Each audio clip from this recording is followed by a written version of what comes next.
हाँ तो दोस्तों आप लोग कैसे साथ अच्छे होंगे। तो हम आप लोग के लिए आज लेकर आ चुके हैं आज सेट नंबर 3। हिंदी का सेट है 3। तो आप लोग को पिछले वीडियो में मिल गया होगा हिंदी का सेट 1 सेट 2। तो आज हम हिंदी का सेट 3 करने वाले हैं, जिसमें कुल प्रश्नों की संख्या 40 है। सब प्रत्येक प्रश्न 1 नंबर का है। हाँ तो दोस्तों हम चलो शुरू करते हैं। तो फर्स्ट में दिया है, खंड क में दिया गया है कि गद्यांश दिया गया है। तो आप लोग इसको पढ़ लीजिए, ठीक है। हम आगे की ओर बढ़ते हैं, इसका क्वेश्चन करते हैं। तो इसका पहला नंबर क्वेश्चन पूछा है कि मानव जाति को महत्व देने में किसका योगदान है। मानव जाति का जो महत्व देने में किसका योगदान है? शारीरिक शक्ति का, विवेक और विचारों का, धन बल का, अर्जित पैतृक संपत्ति का। तो इसका सही आंसर हो जाएगा ऑप्शन नंबर बी, मतलब विवेक और विचारों का। हाँ तो दोस्तों अगला क्वेश्चन है, मनुष्य की श्रेष्ठता की नींव क्या है? मनुष्य की श्रेष्ठता जो है उसकी नींव पूछा है। ऑप्शन ए में है पापाचार, पाशविकता, सदविचार, हिंसा। तो इसका सही आंसर हो जाएगा ऑप्शन नंबर सी, मतलब कि सदविचार। अगला क्वेश्चन है, विचारों की पूंजी में शामिल नहीं है। विचारों की पूंजी में क्या शामिल नहीं है? उत्साह, तर्क, विवेक, बुद्धि। तो इसका सही आंसर हो जाएगा ऑप्शन नंबर ए, मतलब कि उत्साह। उत्साह शामिल नहीं है। अगला क्वेश्चन है, मानव में पाशविक प्रवृत्तियां क्यों जागृत होती है?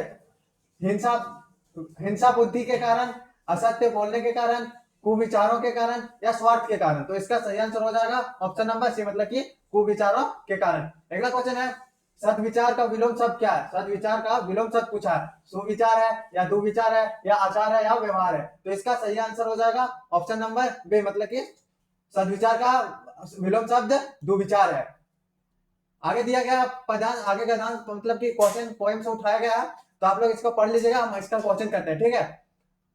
तो इसमें पूछा है कि सृजन के आकाश से क्या आशय है? सृजन के आकाश से क्या आशय है?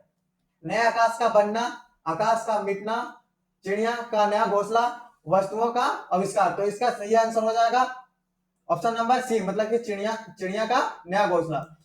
अगला क्वेश्चन है, चिड़िया अपना घोंसला क्या जोड़कर बनाती है? मतलब कि चिड़िया जो घोंसला बनाती है वो क्या क्या जोड़कर बनाती है?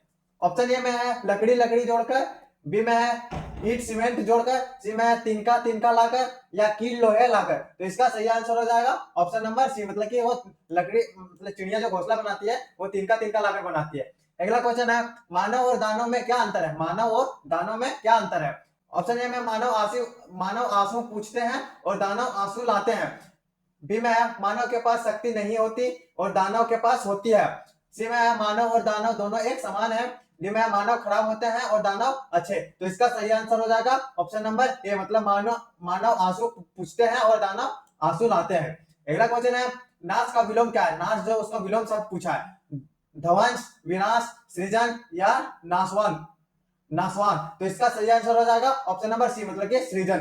अगला क्वेश्चन है, कविता का संदेश क्या है? कविता का संदेश पूछा है। मानव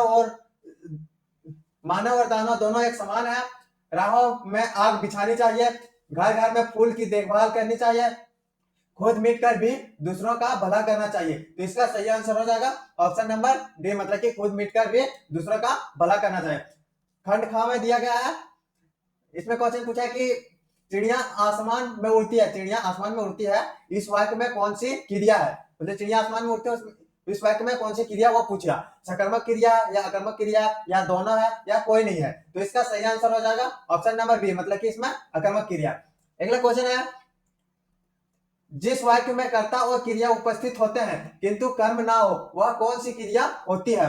अकर्मक क्रिया, सकर्मक क्रिया या दोनों या इनमें से कोई नहीं। तो इसका सही आंसर हो जाएगा ऑप्शन नंबर ए, मतलब कि अकर्मक क्रिया होती है। अगला क्वेश्चन है, उत्तर का अनेकार्थी शब्द नहीं है। उत्तर का अनेकार्थी शब्द नहीं पूछा इसमें। जवाब, उत्तर दिशा, बाद का, दक्षिण दिशा। तो इसका सही आंसर हो जाएगा ऑप्शन नंबर डी, मतलब कि दक्षिण दिशा। अगला क्वेश्चन है, रात ही रात में विग्रह का समस्त पद क्या है? रात ही रात में विग्रह का समस्त पद पूछा है। रातों रात, रात और रात, रातों को या रातें। तो इसका सही आंसर हो जाएगा ऑप्शन नंबर ए, मतलब कि रातों रात। अगला क्वेश्चन है, जिस समास में पहला पद अवयव और प्रधान होता है वहां कौन सा समास होगा? अवयवी भाव समास या तत्पुरुष समास या कर्मधारय समास या द्वंद्व समास। तो इसका सही आंसर हो जाएगा ऑप्शन नंबर ए, मतलब कि अवयवी भाव समास।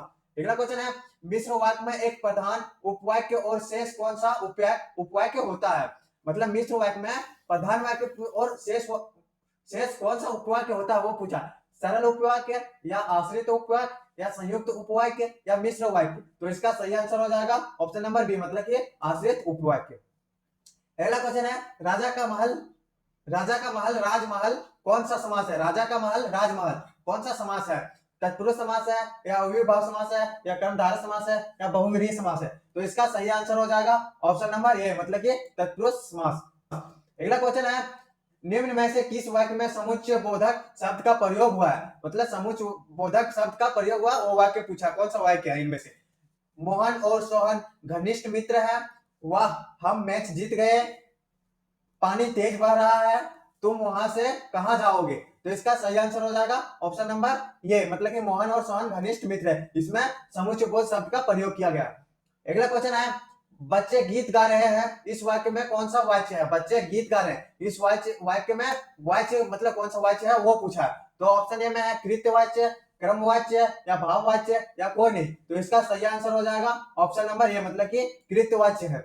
अगला क्वेश्चन है, मजदूरों के द्वारा पेड़ काटा जा रहा है, मतलब दिया गया है सेंटेंस दिया गया है वाक्य, मतलब मजदूरों के द्वारा पेड़ काटा जा रहा है, वाच्य में कौन सा भेद है, इसमें कौन सा भेद है वो पूछा है। ये में कृतवाच्य या कर्मवाच्य या भाववाच्य या कोई नहीं। तो इसका सही आंसर हो जाएगा ऑप्शन नंबर बी, मतलब कि इसमें क्रमवाच्य का भेद है। अगला खंड ग में आता है, जिसमें क्या है, निम्नलिखित निर्देश प्रस्तुत गद्यांश को ध्यानपूर्वक पढ़कर प्रश्न संख्या 24 से 21 तक के लिए सही उत्तर का चयन करें। मतलब ये जो गद्यांश दिया गया है इसको पढ़कर 24 से 21 21 से 24, मतलब कि उल्टा लिखा है, 21 से 24 तक के लिए सही उत्तर का चयन करें। 4 क्वेश्चन दिया गया है, तो ये गद्यांश है, आप लोग पढ़ लीजिएगा। हम आगे बढ़ते इसका क्वेश्चन करते हैं। तो पहला इसमें पूछा है कि प्रस्तुत पद में किसकी मन की बात मन में ही रह गई है, मतलब ये दिया गया है गद्यांश, उसमें किसकी बात जो है वो मन की बात मन में ही रह गई है, गोपियों की या कृष्ण की या उद्धव की या राधा की? तो इसका सही आंसर हो जाएगा ऑप्शन नंबर ए, मतलब कि गोपियों की गोपियों की बात मन में ही रह गई थी। अगला क्वेश्चन है, कृष्ण ने गोपियों के लिए कौन सा संदेश भिजवाया? कृष्ण जो थे वो गोपियों के लिए कौन सा संदेश भिजवाया था? भक्ति का, योग का या सगुन का या मिलन का? तो इसका सही आंसर हो जाएगा ऑप्शन नंबर बी, मतलब कि योग का संदेश भिजवाया था। अगला क्वेश्चन है, कृष्ण के संदेश को सुनकर गोपी की स्थिति कैसी हो गई? मतलब कृष्ण का संदेश जो भेजा था कृष्ण ने, वो सुनकर गोपी की स्थिति, मतलब गोपी की स्थिति कैसी हो गई थी?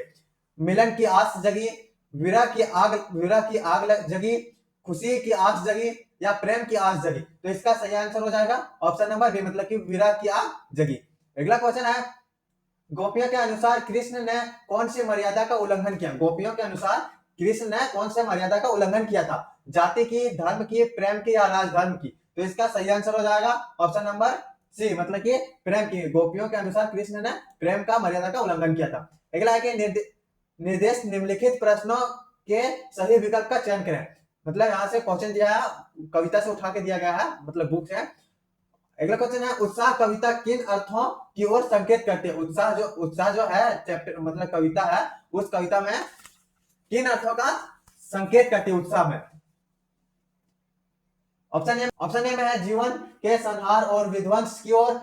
ऑप्शन बी में है ललित कल्पना क्रांति चेतना के साथ नव निर्माण नव संचार की ओर। सी में है जीवन में निराशा और हताशा की ओर। डी में है पूंजीपतियों एवं व्यापारी वर्ग की ओर। तो इसका सही आंसर हो जाएगा ऑप्शन नंबर बी, मतलब कि ललित कल्पना क्रांति चेतन के साथ नव निर्माण नव संचार की ओर।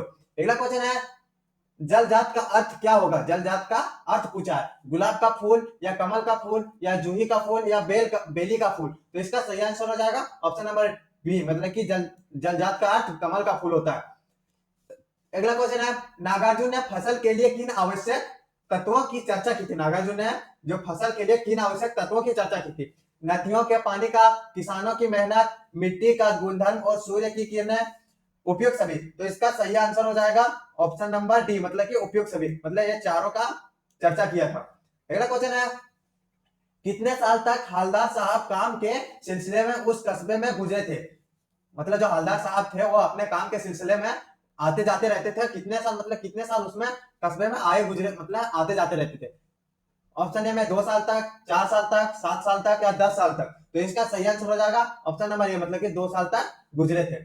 अगर निर्देश प्रस्तुत गद्यांश को ध्यान पूर्वक पढ़कर प्रश्न संख्या 32 से 29, मतलब कि 29 से 32 तक के लिए सही उत्तर का चयन करें। मतलब गद्यांश दिया गया है, इसमें 29 से 32 नंबर तक क्वेश्चन पूछा है, तो इसमें आप लोग का सही उत्तर का चयन करने बोला।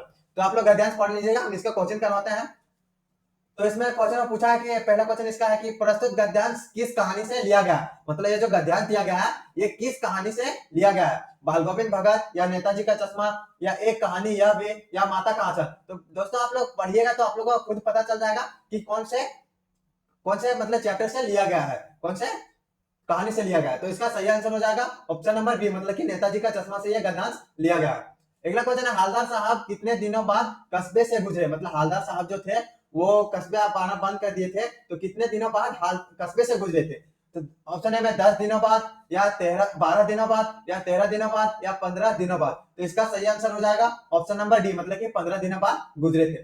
अगला क्वेश्चन है कस्बे के चौराहे पर किसकी प्रतिमा लगी हुई थी। कस्बे जो थे उसका जो चौराहा था, उस चौराहे पे यहाँ पे किसकी मतलब प्रतिमा लगी थी, किसकी मतलब मूर्ति बनाई गई थी। तो नेताजी सुभाष चंद्र बोस की या पंडित जवाहरलाल नेहरू की या डॉक्टर राजेंद्र प्रसाद की या महात्मा गांधी की। तो इसका सही आंसर हो जाएगा ऑप्शन नंबर, इसका सही आंसर हो जाएगा ऑप्शन नंबर ए, मतलब कि नेताजी सुभाष चंद्र बोस की मूर्ति प्रतिमा लगाई गई थी। अगला क्वेश्चन इसमें पूछा हालदार साहब को क्यों लगा कि अब मूर्ति पर चश्मा नहीं होगा। हालदार साहब जो थे उसको क्यों लगा कि अब मूर्ति पर चश्मा नहीं होगा। पान वाला मूर्ति पर चश्मा नहीं पहनाएगा, कैप्टन मर गया, हालदार साहब चौराहे से नहीं गुजरेंगे, कस्बे के चौराहे से मूर्ति हटा दी गई थी। तो इसका सही आंसर हो जाएगा ऑप्शन नंबर बी, मतलब कि प्रश्नों का सही विकल्प का चयन कीजिए। यहां से फिर बुक से क्वेश्चन उठा के दिया गया है। तो आगे बढ़ते हैं। बाल गोविंद भगत ने बेटे के क्रियाक्रम में किससे आग दिलाई, मतलब बाल गोविंद भगत के जो बेटे थे वो मर गए, तो वो अपने उसके क्रियाक्रम में किससे आग वो दिलवाए थे, भाई से, बेटी से, पतोहू से या पड़ोसी से। तो इसका सही आंसर हो जाएगा ऑप्शन नंबर सी, मतलब उसके जो पतोहू थे उससे आग दिलवाई थी। अगला क्वेश्चन है बाल गोविंद भगत पाठ के आधार पर बताएं कि श्रम बिंदु का क्या अर्थ है, पसीना, आंसू, पानी की बूंदें या ओस। तो इसका सही आंसर हो जाएगा ऑप्शन नंबर ए, मतलब कि पसीना। श्रम बिंदु का अर्थ पसीना होगा, बाल गोविंद भगत के पाठ में श्रम बिंदु का अर्थ पसीना होगा। अगला क्वेश्चन है तेरी गठरी में लगा चोर मुसाफिर जग जरा पंक्तियां किस कहानी से ली गई है, मतलब ये जो पंक्ति दिया गया है ये किस कहानी से उठाई गई है, नेताजी का चश्मा से या माता का आंचल से या बाल गोविंद भगत से या एक कहानी है। तो दोस्तों आप लोग तो कहानी पढ़े जरूर होंगे आप लोग क्लास 10 में, तो आप लोग को बताइएगा कि ये जो है मतलब कि पंक्तियां वो किस कहानी से ली गई है। तो दोस्तों आप लोग इसका आंसर कमेंट बॉक्स में बताइएगा, ठीक है। हम आगे बढ़ते हैं।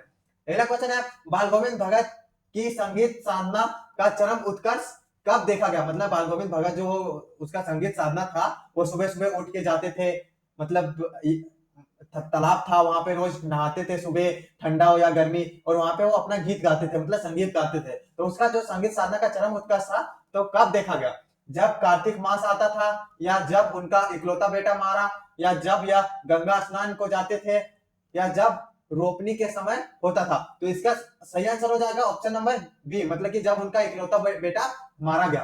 तो अगला क्वेश्चन है आगे आगे दिया गया है निर्देश प्रस्तुत गद्यांश को ध्यान पूर्वक पढ़कर प्रश्न संख्या 40 से 37, मतलब कि 37 नंबर से 40 नंबर तक के लिए सही उत्तर का चयन करें। मतलब कि एक गद्यांश दिया गया है वो 37 नंबर से 40 नंबर तक इससे क्वेश्चन उठाया गया है, तो आप लोग इसका आंसर बनाइए, मतलब सही उत्तर का चयन करने बोला है। तो आप लोग गद्यांश पढ़ लीजिएगा, हम इसका क्वेश्चन बताते हैं। तो लिखा है कि प्रस्तुत अंश किस कहानी से ली गई है, मतलब ये जो गद्यांश दिया गया है वो किस कहानी से ली गई है।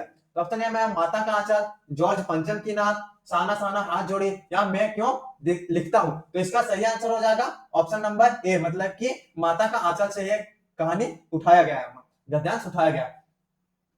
अगला क्वेश्चन है लेखक की मां ने लेखक को घाव पर क्या पीसकर लगाई, मतलब लेखक की मां जो थे वो लेखक का घाव हुआ था तो वो क्या उस पर क्या पीसकर लगाई थी, हल्दी, तुलसी, नीम या पीपल। तो इसका सही आंसर हो जाएगा ऑप्शन नंबर ए, मतलब कि उसके घाव पर हल्दी लगाई थी पीसकर उसकी मां ने। अगला क्वेश्चन लेखक कहां डरकर छिप रहे थे, मतलब लेखक जो थे वो कहां डरकर छिप रहे थे, मैया के आंचल में, या पिता की गोद में, या दोस्त के घर में, या दादाजी के घर में। तो इसका सही आंसर हो जाएगा ऑप्शन नंबर ए, मैया के आंचल में। हाँ तो दोस्तों हमारा लास्ट क्वेश्चन बचा हुआ है तो इसको जल्दी से खत्म करते हैं। इसमें पूछा है कि माता का आंचल के लेखक को क्या मिला, मतलब माता का आंचल के लेखक जो है उसको क्या मिला, प्रेम और शांति, दुख और तकलीफ, खाने की वस्तुएं, या घृणा और अशांति। तो इसका सही आंसर हो जाएगा ऑप्शन नंबर ए, मतलब कि प्रेम और शांति। हाँ तो दोस्तों, हमारे वीडियो कैसी लगे, अगर अच्छी लगी हो तो कृपया हमारे YouTube चैनल को सब्सक्राइब कर लें और बेल आइकन की घंटी को जरूर दबाएं, ताकि जब भी हमारे वीडियो अपलोड हो तो सबसे पहले आप तक पहुंचे और आप अच्छे से पढ़कर एग्जाम की तैयारी करें। तो मिलते हैं नेक्स्ट वीडियो में, तब तक के लिए जय श्री राम।